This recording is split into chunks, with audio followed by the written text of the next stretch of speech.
Então, eu encerrei até ali o último vídeo mostrando essa imagem, né? Quando os Estados Unidos entram na guerra, precisa-se também do apoio da população, afinal, pessoas vão ter que participar da guerra, né? Um país aceita e quem é, né, um governante aceita e quem é mandado para a guerra é a população. Então, os Estados Unidos vão utilizar duas formas muito conhecidas, que é as propagandas ideológicas. Então, que propagandas vão ser essas? Alguns desses exemplos, trouxe aqui dois, então. O Superman, tá? E o Capitão América. Superman é da DC, ou DC Comics. E o Capitão América, todo mundo sabe, né? É da Marvel. Eles, então, aqui mostram, né? O Capitão América justamente é criado para derrotar os nazistas. Então, a gente tem aqui, tá? O Hitler sendo golpeado, o exército nazista aqui. Então, se utiliza-se dessas propagandas em HQs, né, ou filmes, ou propagandas mesmo. Utiliza-se do patriotismo, então, e a ideia é de que você precisa dar a vida pelo seu país para salvar o mundo, né? E nesse momento era necessário tudo isso.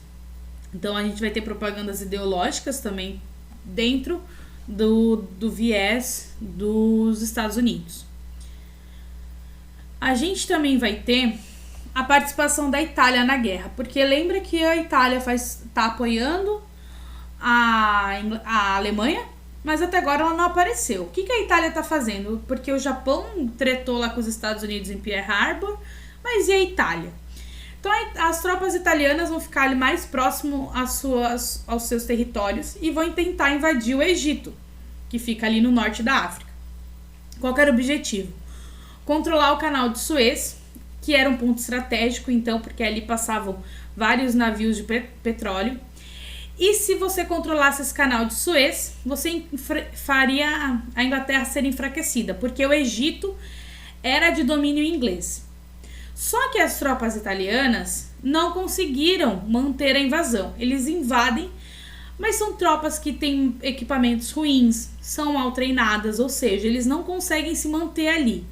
O que acontece então? O Mussolini, né, recebe recados ali dos seus comandantes e manda um salve ali pro Hitler pedindo socorro, falando: olha, se você não me ajudar, a gente vai perder aquele território para a Inglaterra. O Hitler, então, vai mandar tropas alemãs para aquela região ali do Egito. Os britânicos, né, os ingleses, vão tentar contra-atacar no Egito, ganham alguns territórios de domínio italiano, só que os nazistas, quando mandam tropas para lá, conseguem dominar todo o norte da África e vão permanecer ali até 1942. Ou seja, a Itália não é grande protagonista nessa guerra, ela serve de apoio, mas quando a gente falar do Brasil na guerra, ela vai ser um ponto importante, ok? Então, aqui a gente, né, para vocês entenderem, aqui então a gente tem o Egito, aqui o norte da África, né? A Itália aqui, então o objetivo da Itália era dominar essa região, porque a gente tem o canal de Suez que passa bem aqui, então aqui é uma região muito rica em petróleo, tá? Então a Inglaterra teria que, né, se ela dominava essa região, se ela perdesse ia ser bom, então, para essa galera aqui, para essa galera aqui. Então acontece que esse território vai ser dominado pelos nazistas. E a gente vai ter, então, uma operação muito importante, que é a Operação Barbarossa, que é dado um nome quando a Alemanha decide invadir de vez a União Soviética. Tá? Então, é mandado aquele 1 milhão de soldados, o pacto foi quebrado, e essa operação acontece. O objetivo era dominar a União Soviética e utilizar a mão de obra russa e os recursos naturais que o país tinha. Esse era o plano do Hitler. Então, o plano dele era que as tropas nazistas entrassem e dominassem tudo e pegassem os russos para trabalharem para os alemães. As tropas nazistas vão derrotar os soviéticos em algumas fronteiras e vão conquistar ali o início. E ele decide, o Hitler, que vai em direção a Moscou. Quando ele vai em direção a Moscou, em dezembro de 41, o Exército Vermelho, que a gente já viu lá na Revolução Russa, né, dos bolcheviques, auxiliado pela população civil, não vai deixar com que o exército nazista chegue à capital Moscou. E nesse momento o conflito que era sempre os nazistas ganhando passa a ter equilíbrio, né? Os soviéticos começam a ganhar algumas batalhas. Então, a gente vai ter a principal e mais sangrenta batalha, tá? Que vão ser entre o Exército Vermelho e as tropas nazistas, que vão ter mais ou menos 2 milhões de pessoas mortas. Ela vai ter acontecido em maio, entre maio de 42 a janeiro de 43, ou seja, vou contar aqui, né? Junho, julho, agosto, setembro, outubro, novembro, dezembro e janeiro. 8 meses de conflito, que é a batalha, então, aqui, ó, de Stalingrado, tá? Que acontece na cidade de Stalingrado. A gente vai ter a participação dos soldados soviéticos, que era obrigatória.